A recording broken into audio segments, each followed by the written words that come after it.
तो हाँ जी सर जी, आपका नाम अमित चौधरी है। आपकी जो कुंडली बनी है वो है कन्या लगन की, और आपकी जो राशि है वो है वृष राशि। अगर आपकी मैं कुंडली की बात करूं, आपकी कुंडली मुझे बहुत अच्छी लगी है, क्योंकि आपके सभी ग्रह जहाँ तो उच्च के बैठे हैं या वो अपने घर में बैठे हैं। और ऐसी कुंडलियां बहुत ही कम होती हैं जिनके इतने ग्रह अच्छे हों। जैसे कि आपका देखो जी, शनि उच्च का बैठा है, राहु उच्च का बैठा है, केतु उच्च का बैठा है, शुक्र उच्च का बैठा है, चंद्रमा वो उच्च का बैठा है। पांच ग्रह आपके हैं उच्च के। इसके अलावा बुध आपका अपने मित्र के घर में बैठा है, वो भी अच्छा है। गुरु मित्र घर में बैठा है, ये भी अच्छे हैं। तो आपके जो ग्रह मुझे खराब लगे हैं, एक तो आपका ये मंगल ग्रह खराब लगा है, ये आपको कुछ खराब फल देगा। और सूर्य भी थोड़े से खराब फल देगा। बाकी शनि है तो अच्छा, हल्का सा थोड़ा सा बुरा फल जरूर देगा। तो पूरा विस्तार में आपको समझाऊंगा। और आपका जो सवाल आपने मुझे भेजे हैं कि कपड़े कौन से पहनने चाहिए, काम काज का सुख अच्छा रहे, कोई दिक्कत ना आए, रत्न कौन से धारण करने हैं, ये भी मैं कवर करूंगा। सबसे पहले आप ये समझ लो कि जो कुंडली होती है इसमें होते हैं टोटल 12 घर। और 12 घर मैं लिख देता हूँ, आप एक बार समझ लो। ये है आपका पहला घर, ये दूसरा घर है, तीसरा घर, चौथा, पांचवा, छठा घर, सातवां घर, ये आठवां, ये है नौवां घर, 10वां, 11वां और लास्ट वाला 12वां घर। अब ये जो मैंने 12 घर लिखे हैं, इन घरों से आपके जीवन के बारे में कुछ ना कुछ पता किया जाएगा। जैसे कि पहले घर से हम आपका शरीर देखेंगे, हेल्थ देखेंगे, स्वभाव रंग रूप देखेंगे। दूसरा घर आपके धन जोड़ने का है। तीसरा घर छोटे भाई बहन। ये चौथे घर से माता, मकान, वाहन का सुख देखेंगे। पांचवा घर आपके बच्चों का है। छठा घर शत्रु, रोग, कर्जे का है। सातवां घर आपकी पत्नी का। आठवें घर से आपकी उम्र देखी जाएगी। नौवें घर से आपका भाग्य देखेंगे। 10वां घर आपके कारोबार का है। 11वां घर है लाभ। और 12वें घर से आपके खर्चे देखेंगे। तो आपने भाई मेरी दो बातें नोट कर लेनी है। पहली बात, जो मैंने 12 घर बोले हैं वो याद कर लो। और दूसरी बात, इन 12 घरों से जो कुछ देखा जाएगा वो याद कर लो। और अब आप अपना सवाल देखो कि आपने मुझे क्या पूछना है, वो घर देखो। जैसे कि मान लो आपका सवाल है आपकी उम्र को लेके, कि आपकी उम्र कितनी होगी। तो 12 घरों में 8वें घर से देखी जाती है उम्र। तो उम्र देखनी है आपकी, 8वां घर देखेंगे। और 8वें घर में नंबर कौन सा है? एक। एक है मेष राशि, मार्ग बना मंगल। तो आपकी उम्र देखने के लिए हमें मंगल को देखना पड़ेगा। ऐसे ही अगर आपका सवाल है आपके बड़े भाई बहनों को लेके, तो 11वां घर है बड़े भाई बहनों का घर। और 11वें घर में नंबर है 4, जो कि कर्क राशि, मार्ग बना ये चंद्रमा। तो आपके बड़े भाई बहनों के लिए चंद्रमा को देखना पड़ेगा। तो मेरा देखो जी, कहने का मतलब आपको समझ आ चुका है कि जो कुछ देखना है वो घर देखना है, और घर का मालिक देखना है। अब बात करते हैं भविष्यवाणी की। भविष्यवाणी में होता क्या है, ये जो 9 ग्रह होते हैं, 9 ग्रहों का जो असर है आपके जीवन के ऊपर हमेशा रहेगा। ये आपको इन्होंने जो अच्छा बुरा फल देना है आपको हमेशा देते रहेंगे। जो इन्होंने अपना असर आपको फल देना है हमेशा देते रहेंगे। लेकिन इनका जो फल है, रिजल्ट है, वो कई गुना बढ़ जाएगा इनकी दशा आने पर। और दशा जो अभी आपके ऊपर चली हुई है, दशा होती है मेन दो प्रकार की। एक होती है महादशा, एक अंतरदशा। महादशा बड़ी होती है, जो कि चली हुई है गुरु ग्रह की, मतलब बृहस्पति ग्रह की, जो कि 2010 से चली हुई है।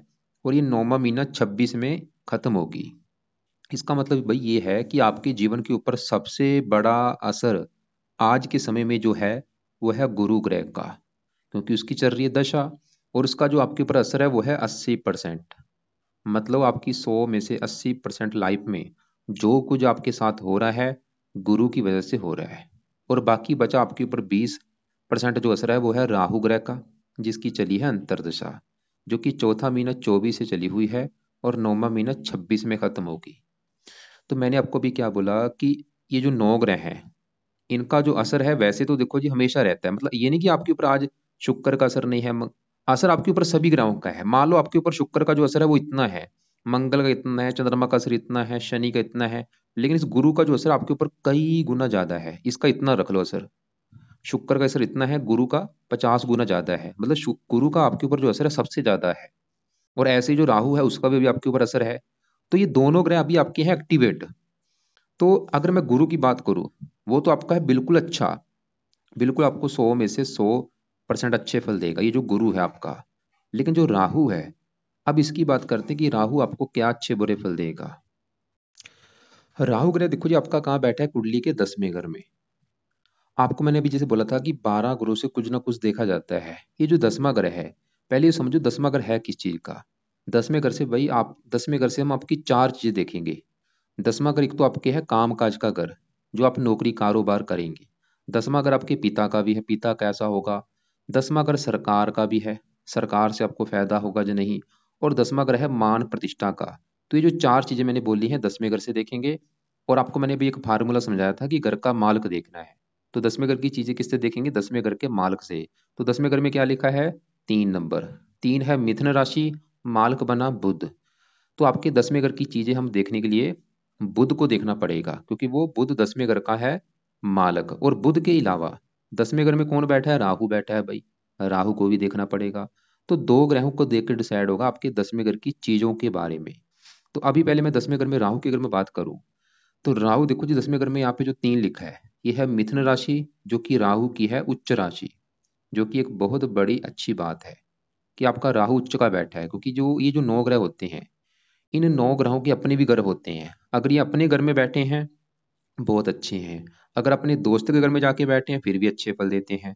अगर ये उच्च के बैठे हैं, फिर भी अच्छे फल देते हैं। लेकिन अगर ये नीच के बैठ चुके हैं, अच्छे फल नहीं देते। या दुश्मन के घर में बैठे हैं, अच्छे फल नहीं देते। तो राहु आपका 10वें घर में उच्च का बैठा है, अच्छी बात है। तो अच्छे फल ये देगा। लेकिन देखो जी, पहले समझ लो, क्योंकि राहु को समझना काफी मुश्किल है। क्यों समझना मुश्किल, अभी आपको बताता, लेकिन पहले समझो ये राहु, जैसे मैंने बोला कि 10वें घर में उच्च का बैठा है। तो हमें तो ये दिख रहा है कि 10वें घर का करेगा अच्छा, क्या अच्छा करेगा, 10वां घर काम काज का है।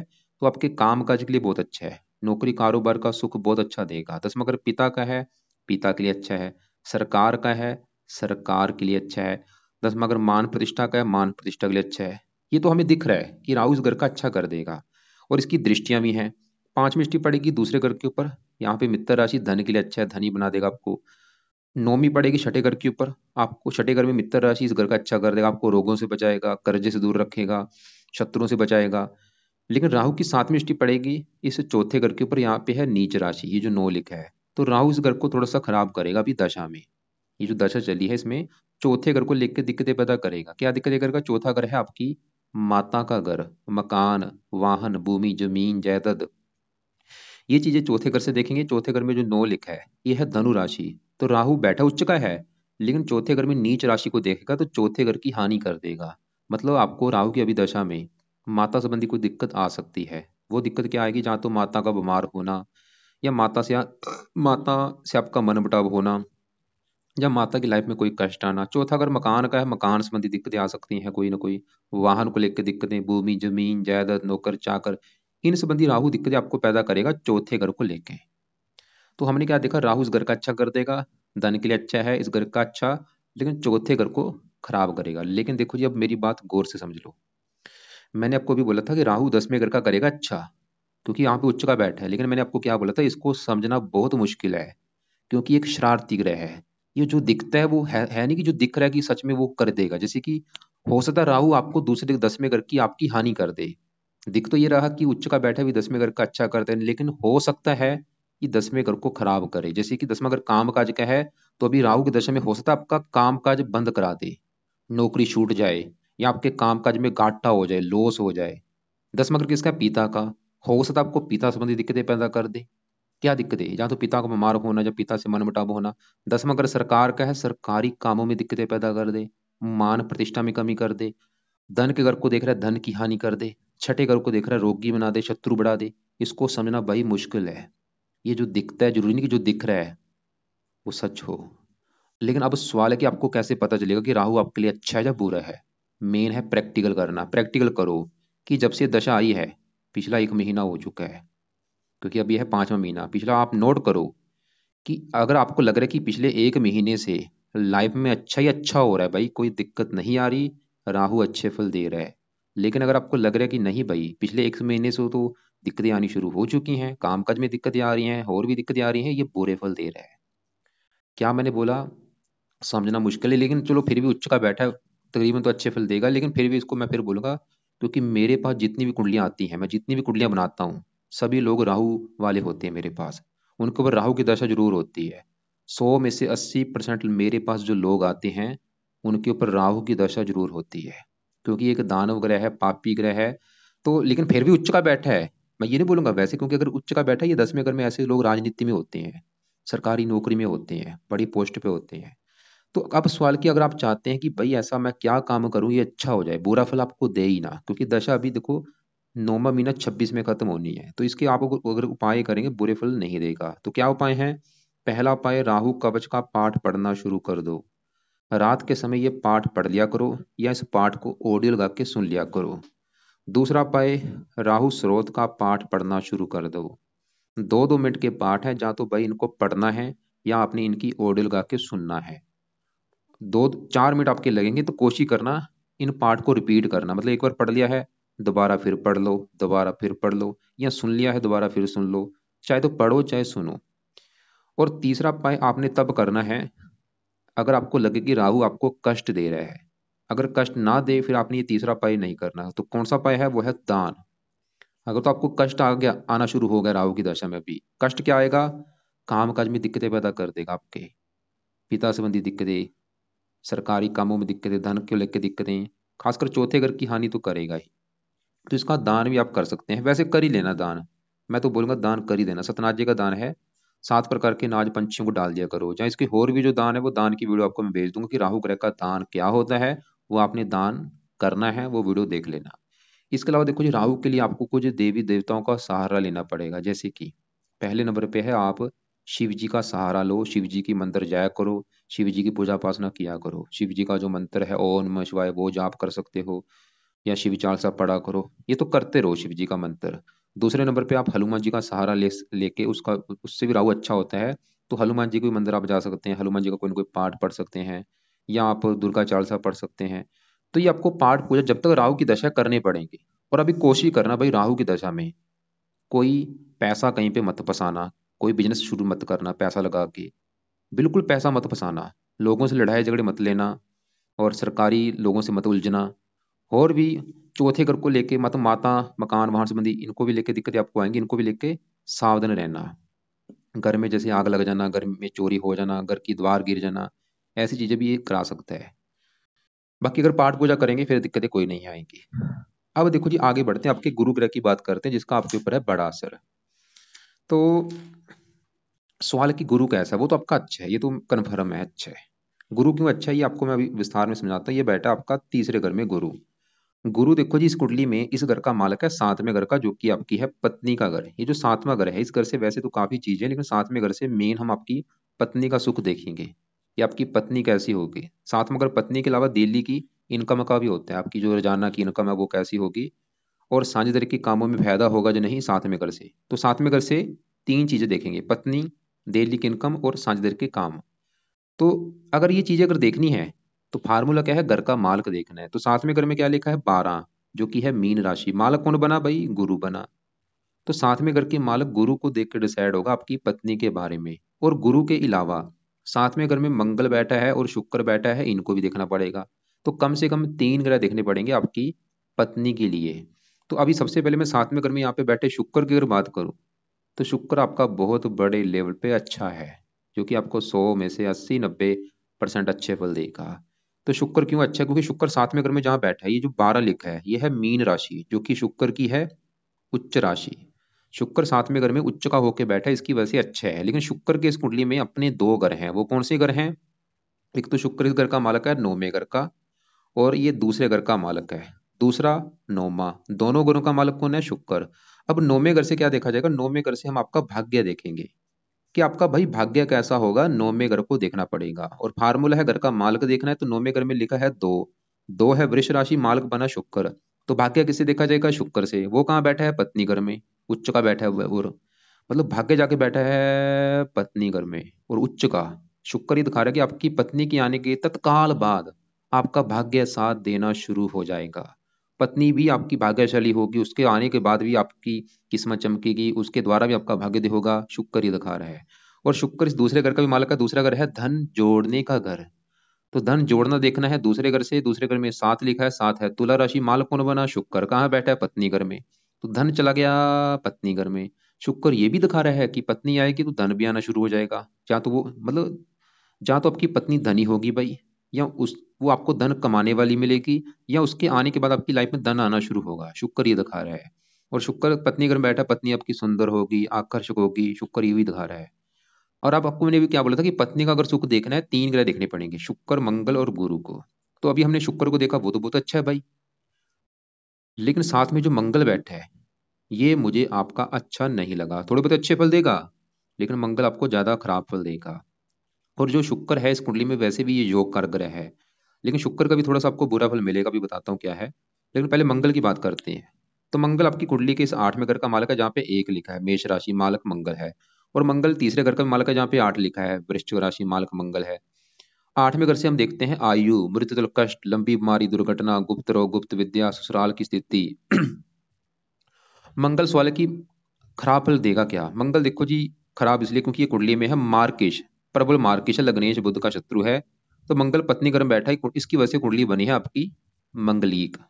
तो मंगली कुंडली बनने की वजह से मंगल एक तो आपके विवाह में देरी कर देगा, और दूसरा अगर आपका विवाह हो भी जाता है, तो मंगल की वजह से आपकी पत्नी से लड़ाई झगड़े होते रहेंगे, या आपकी पत्नी बीमार होगी, मंगल ये दिखा रहा है। और मंगल की 3 दृष्टियां भी हैं। चौथी दृष्टि पड़ेगी 10वें घर के ऊपर। ये जो मंगल है अपनी दशा में काम काज में भी दिक्कतें पैदा कर देगा। और अभी जैसे राहु की दशा भी है, देखो इससे आपके ऊपर, देखो राहु की दशा भी चली है, आपको मैं दिखा देता हूँ। बड़ी दशा आपके ऊपर बृहस्पति की है, छोटी दशा है राहु की। लेकिन राहु की दशा से पहले तो आपके ऊपर थी मंगल की दशा, जो कि 5वां महीना 23 से चली थी, पिछले 1 साल से। अभी खत्म हुई, मतलब पिछले 1 साल से आपके ऊपर मंगल की दशा थी। और आप चाहे नोट कर लेना, पिछले 1 साल से आपको लाइफ में दिक्कतें परेशानियां आई होंगी। तो क्योंकि मंगल बुरे फल क्या देगा, पत्नी संबंधी देगा, पत्नी का बीमार होना या पत्नी से लड़ाई झगड़े होना, डेली की इनकम को लेकर दिक्कतें, काम काज में दिक्कतें, लगन को देखना आपको क्रोधी बनाएगा, जिद्दी बनाएगा, गुस्से वाला बनाएगा, आपकी भी हेल्थ खराब कर देगा, धन को लेकर दिक्कतें। पिछले 1 साल से भाई ये दिक्कतें आई होंगी। फिलहाल अभी मंगल की दशा खत्म हो चुकी है। लेकिन आपके लिए एक अच्छी बात है कि अभी जो मैंने मंगल के बुरे फल आपको बोले हैं, इसके बुरे फलों में कमी आ रही है बहुत ही ज्यादा। वो क्यों कमी आ रही है आपको मैं भी बताता हूँ। लेकिन फिर भी आप देखो जी, मंगल का एक तो उपाय कर सकते हैं। क्या है उपाय, क्योंकि जो मंगल है ये शुक्र को भी थोड़ा सा खराब कर देगा। शुक्र है तो अच्छा आपका, लेकिन शुक्र के अच्छे फल में कमी आ जाएगी साथ में मंगल बैठने की वजह से। क्योंकि शुक्र मंगल आपस में दोनों शत्रु हैं, और शुक्र के साथ मार्केश मंगल बैठा है। वैसे मंगल आपकी उम्र के लिए अच्छा है, तो ये बुरे फल क्या देंगे। ये शुक्र मंगल आपको कामुक बना सकते हैं, काम वासना आपकी बढ़ा सकते हैं। काम वासना बहुत ज्यादा बढ़ जाती है, काम वासना बढ़ने की वजह से कई बार एक्स्ट्रा फेयर भी होते हैं। तो ये आपकी पत्नी को गुप्त रोग दे सकता है, आपको या आपकी पत्नी को कोई छोटा मोटा गुप्त रोग भी दे सकता है। और तो मंगल के लिए क्या करो, पहला उपाय जो सुबह के टाइम अपने करना है, मंगल कवच का पाठ किया करो। ये पाठ आपने भाई रोजाना पढ़ना है सुबह के टाइम, या सुन लिया करो। दूसरा उपाय, मंगल के देवता हैं हनुमान जी, तो हनुमान जी की भी पूजा उपासना आप किया करो, हनुमान जी के मंदिर जाते रहो। क्योंकि इससे आपका राहु भी अच्छा रहेगा, मंगल भी अच्छा होगा, और भी कई फायदे हैं। तो हनुमान जी का कोई ना कोई पाठ जरूर पढ़ा करो, और मंगल कवच का पाठ पढ़ो। मंगल का दान नहीं करना। और आपको मैंने बोला था कि मंगल के जो बुरे फल है इसमें कमी आएगी। क्यों कमी आएगी, उसका कारण है इनके ऊपर पड़ रही है गुरु की 5वीं दृष्टि। क्योंकि ये गुरु का अपना भी घर है, और गुरु की दृष्टि कैसी है, जहां पड़ती है उस घर का अच्छा कर देती है, इसकी दृष्टि में अमृत है। तो इसकी वजह से शुक्र मंगल का भी जो मैंने बुरा फल बोला है, बुरे फलों में कमी आ जाएगी। जिसमें बोला था कि गुप्त रोग हो सकता है, या पत्नी से लड़ाई झगड़े, ये बुरे फल में कमी आएगी इसकी वजह से। फिर भी अगर आपको दिक्कत है कि पत्नी से लड़ाई झगड़े हो रहे हैं, या विवाह का सुख नहीं है पूरी तरह से, कारण आपका मंगल है। अब 7वें घर का जो मालिक गुरु है, उसकी अगर मैं बात करूं, जिसकी बड़ी दशा भी है, वो कहाँ बैठा है, तीसरे घर में। तीसरे घर से देखा जाता है पराक्रम, उद्यम, मेहनत, साहस, छोटे भाई बहन। और गुरु यहाँ पे तीसरे घर में मंगल घर में बैठा है। वैसे अब यहाँ पे एक योग भी बना है, मंगल गुरु घर में बैठा है, गुरु मंगल घर में, इसे कहते हैं स्थान परिवर्तन योग। एक दूसरे घर में बैठे हैं, इसकी वजह से मंगल के बुरे फल वैसे कम हो जाएंगे। गुरु देखो जी, हमने क्या देखा कि गुरु आपकी कुंडली के पत्नी के घर का मालक है, तीसरे घर में जाके बैठा है। और गुरु का ये चौथा घर भी है, जहाँ पे 9 लिखा है। 9 है धनु राशि मालक गुरु। चौथा घर आपकी है माता का घर, मकान, वाहन, भूमि, जमीन, जायदाद, नौकर, चाकर। और तीसरा घर है मेहनत का। तो गुरु चौथे घर का मालक जाके तीसरे घर में बैठा है, मेहनत के घर में। मतलब चौथा घर मकान वाहन का है। तो गुरु ये दिखा रहे हैं कि आपको मकान वाहन का सुख मिलेगा, खुद की मेहनत के बल पर भी। मतलब आप खुद की मेहनत के बल पर अपना मकान लेंगे, वाहन लेंगे, भूमि, जमीन, जायदाद, इन सुखों को प्राप्त करेंगे खुद की मेहनत के बल पर भी। गुरु 5वीं दृष्टि से पत्नी घर को भी देख रहा है, पत्नी का सुख भी अच्छा दिखा रहा है कि पत्नी अच्छी होगी। अपने घर से 9वें घर में बैठा है, पत्नी के आने के बाद भी आपका भाग्योदय होगा, गुरु ये दिखा रहा है। 7वीं दृष्टि पड़ेगी 9वें घर के ऊपर, भाग्यशाली धार्मिक बनाएगा। 11वें घर को देख रहा है, उच्च राशि, आमदनी अच्छी कर देगा, इच्छाएं पूरी कर देगा, लाभ देगा। गुरु भाई कई प्रकार के अच्छे फल देगा आपको। पत्नी के लिए अच्छा है, माता मकान वाहन के लिए अच्छा है, आमदनी धन लाभ सभी प्रकार के अच्छे फल देगा आपको। तो गुरु आपका देखो जी, गुरु की दशा भी वैसे खत्म हो जाएगी 9वां महीना 26 में। गुरु का आपने एक काम करना है जब तक इसकी दशा है। क्या काम है? आप इसका सुबह के टाइम मंत्र जाप किया करो, जो कि है ओम ब्रह्म बृहस्पति नमः। चाहे एक माला कर लो, दो कर लो, तीन कर लो, चार कर लो, वो आपकी मर्जी, मतलब माला से करना है मंत्र ओम ब्रह्म बृहस्पति नमः। गुरुवार से स्टार्ट कर लेना, ताकि इसका जो अच्छा फल है वो और कई गुना बढ़े। और ये मंत्र जब इस दशा खत्म हो जाएगी, मंत्र बाद में चाहे छोड़ देना। और कपड़ों की बात करूं, नीले कपड़े अभी बंद कर दो जब तक राहु की दशा है। नीले और लाल कपड़े ये बिल्कुल आपने मत पहनो, या कम यूज कर सकते हो।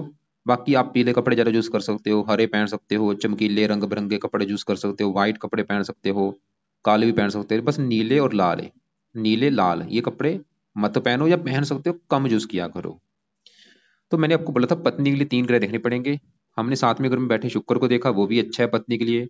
सातवें घर का जो मालक गुरु है वो भी अपने घर को देख रहा है, वो भी पत्नी के लिए अच्छा है। लेकिन सातवें घर में जो मंगल था वो पत्नी के लिए अच्छा नहीं था। लेकिन मैंने बोला था कि उसके ऊपर गुरु की दृष्टि, वैसे उसके भी बुरे फलों में कमी आ रही है, फिर भी बाकी आप देखना कि 1 साल से अगर आपको पीछे दिक्कतें आई हैं पत्नी संबंधी, या आ भी रही हैं, तो मंगल कारण आपका है। बाकी आपके यहाँ पे चौथे घर में जो केतु बैठा है वो भी उच्च का बैठा है, मकान वाहन के लिए अच्छा है। लेकिन ये केतु क्या करता है, ये घर से दूर लेके जाता है। चौथा घर क्योंकि जन्मभूमि का है, आपको जन्मभूमि से दूर भी जाना पड़ेगा। जन्मभूमि से दूर जाने का मतलब होता है कहीं, चाहे वो आपका अपना ही देश है चाहे कोई दूसरी कंट्री है, और आपको फायदा भी होगा। जितना आप घर से दूर जाएंगे उतना आपको फायदा है। अभी भी आपके योग बन सकते हैं। जो आपकी जन्मभूमि है वहां से आपको दूर जाना पड़ सकता है। दूर जाने का मतलब भाई, चाहे 100 किलोमीटर दूर जाना है, चाहे 500 किलोमीटर दूर जाना है, फायदा आपको उतना होगा। और वहां पे आपको घर भी मिलेगा, वहां पे आपको मकान वन का सुख मिलेगा। अगर आप घर से आप दूर जाएंगे, मकान वन का सुख वहीं पे मिलेगा आपको। बाकी आपके देखो जी, यहाँ पे चंद्रमा की बात करता हूँ। ये है इस घर का मालक 11वें घर का। 11वां घर मैंने बोला है अभी, ये 11वां घर है लाभ, इच्छा पूर्ति, बड़े भाई बहन, आमदनी। ये चीजें हम इस 11वें घर से देखेंगे। और 11वें घर में 4 लिखा है, कर्क राशि, मालक है चंद्रमा। तो 11वें घर की चीजें देखेंगे चंद्रमा से। और 11वें घर के ऊपर गुरु की दृष्टि है, वो भी इस घर का अच्छा कर रहा है, क्योंकि ये गुरु की उच्च राशि है। अब 11वें घर का मालक चंद्रमा है, उसको भी देखा जाएगा, जो कि बैठा है 9वें घर में, भाग्य घर में, अच्छे घर में बैठा है, ऊपर से यहाँ पे उच्च का बैठा है। और 11वें घर से 11वें घर में बैठा है, बड़े लेवल पे अच्छा है चंद्रमा भी आपका। और गुरु की दृष्टि भी इसके ऊपर पड़ रही है, वो इसके अच्छे फलों को बढ़ा देगा। तो चंद्रमा आपके 11वें घर का अच्छा कर देगा आपको। मतलब अगर आपका कोई बड़ा भाई बहन होगा, उसका सुख अच्छा मिलेगा।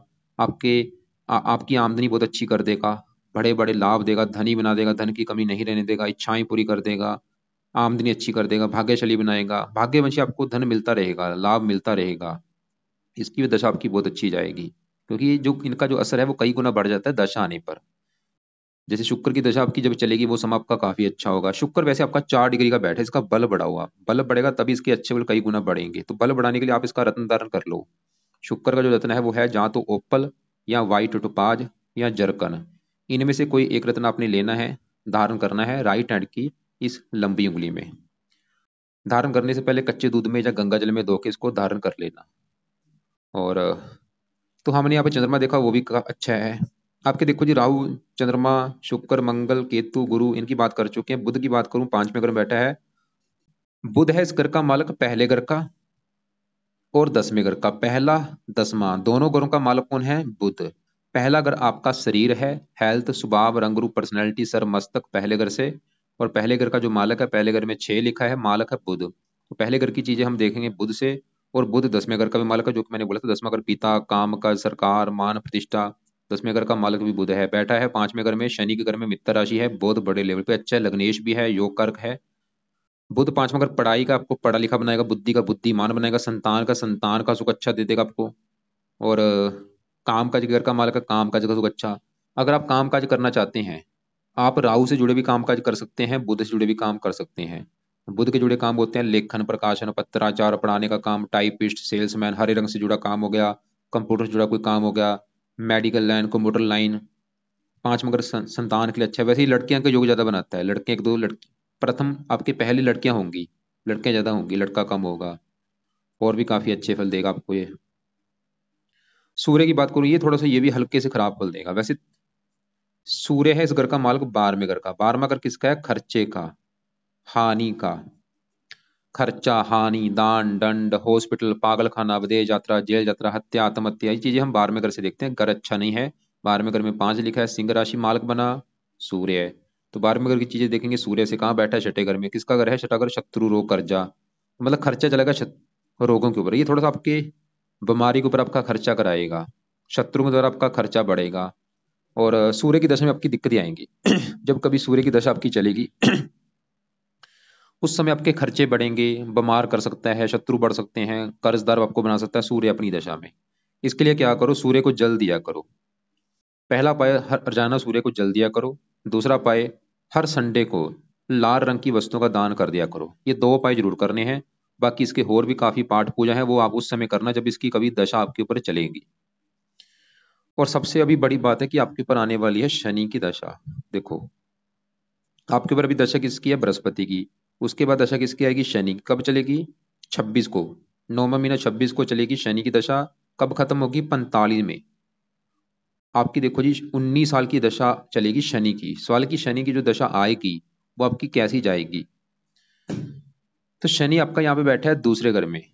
दूसरा घर, जो कि मैंने बोला था, दूसरा घर धन जोड़ने का भी है, परिवार का भी है, वाणी का भी है। और दूसरे घर का जो मालक शुक्र, वो हम देख चुके हैं, वो तो अच्छा है। अब दूसरे घर में जो शनि आके बैठा है, तो शनि दूसरे घर में यहाँ पे जो 7 लिखा है तुला राशि में उच्च का बैठा है, जो कि बहुत अच्छी बात है भाई। दूसरे घर में उच्च का बैठा है। और शनि के जो अपने घर है, एक तो ये 5वें घर का मालक है और छठे घर का। 5वां घर अभी मैंने आपको बोला था, 5वां घर आपकी संतान का है। 5वां घर आपकी संतान का भी है, पढ़ाई का भी है और बुद्धि का भी है। ये अगर चीजें देखनी है तो 5वें घर में बैठे बुध को भी देखेंगे, जो कि अभी हम देख चुके हैं, वो तो इस घर का कर रहा है अच्छा, कि आपको संतान का सुख अच्छा मिलेगा, पढ़ा लिखा बुद्धिमान। अब 5वें घर में जो 10 लिखा है मालक शनि है, शनि को भी देखा जाएगा। और वो कहाँ बैठा है? दूसरे घर में, धन के घर में। 5वां घर संतान, संतान जाके बैठी है धन के घर में। शनि ये दिखा रहा है कि आपकी संतान पैदा होने के बाद भी आपकी लाइफ में धन आना शुरू हो जाएगा। और आपकी संतान भी धनी होगी, उसके द्वारा भी आपको धन मिलेगा। 5वां घर पढ़ाई का, पढ़ा लिखा बुद्धि बनाएगा, बुद्धि का है, बुद्धिमान बनाएगा। और शनि इस छठे घर का भी मालक है, जहाँ पे 11 लिखा है।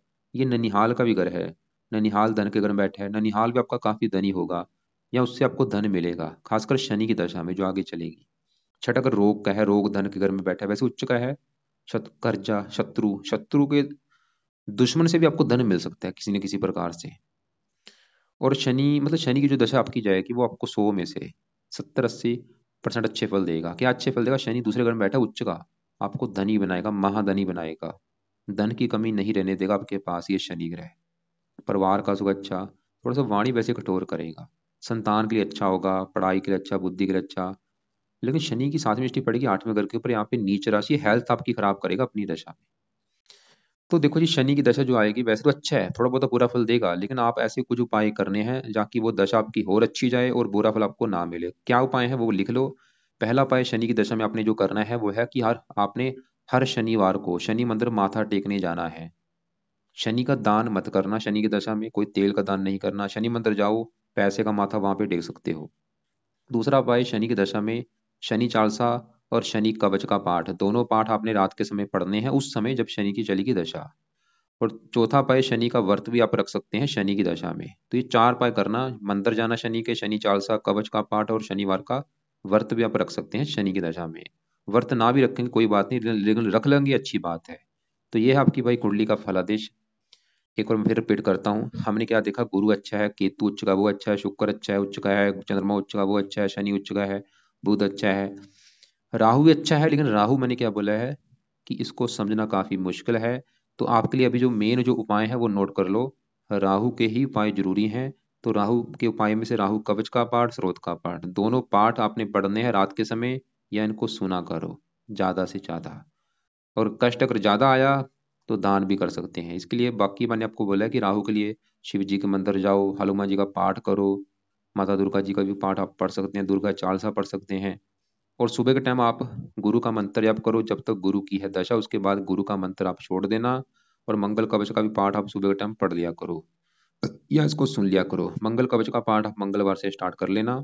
राहु के पाठ शनिवार से रात के समय स्टार्ट करने हैं। और हनुमान जी का पाठ वो जरूरी है, इसकी वजह से राहु भी अच्छा होगा, मंगल की भी अच्छा है। और बाकी कपड़े, नीले काले लाल कपड़े बंद कर दो। रत्न की बात करूं, शुक्र का रत्न आप धारण कर सकते हैं, नीलम धारण मत करना। बुध का पन्ना भी आप धारण कर सकते हैं। तो पन्ना, वैसे बुध आपका वैसी डिग्री अच्छी लेके बैठा, चाहे ना भी करेंगे कोई बात नहीं। लेकिन अगर आपका मन करता है कि मैं करना चाहता हूँ कोई रत्न धारण, तो पहले आप शुक्र का वैसे कर लो रत्न। शुक्र एक तो ये क्योंकि लगन को देख रहा है नीच राशि, थोड़ा सा आपको काम को बोझिला बनाता है, बंदे को काम वासना बढ़ाता है, या काम वासना